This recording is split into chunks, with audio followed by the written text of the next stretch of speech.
Sola fide is the heart of the gospel. If you reject sola fide, consciously or unconsciously, you can't be saved.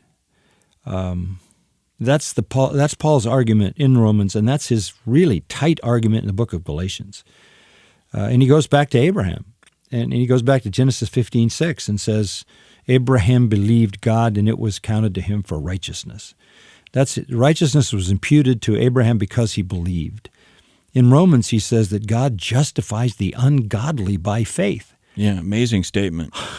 It doesn't say he justifies the godly, the Right. people who do good. He justifies the ungodly by faith. And I've been saying in this series I've been doing on Galatians that a recent Pew survey of evangelicals yielded this, that 52% of contemporary evangelicals think salvation is by faith plus works. 52%. That's the majority of evangelicals think works play a role in salvation. That's another gospel. And Paul in Galatians says, if anybody preaches to you another gospel, let him be damned. Let him be anathema. Let him be cursed. And then in the 3rd chapter of Galatians, he says, I can't believe that you've been bewitched. Who bewitched you? How can you be so foolish to be bewitched? I think the evangelical church in the world today is bewitched. I don't think they know the gospel.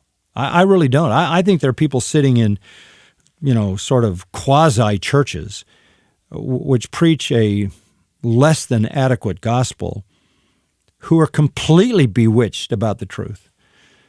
Luther understood that if you don't have the true gospel, you don't have a church, and the church doesn't have a mission, doesn't have a message. So the salvation is by faith alone. We know that.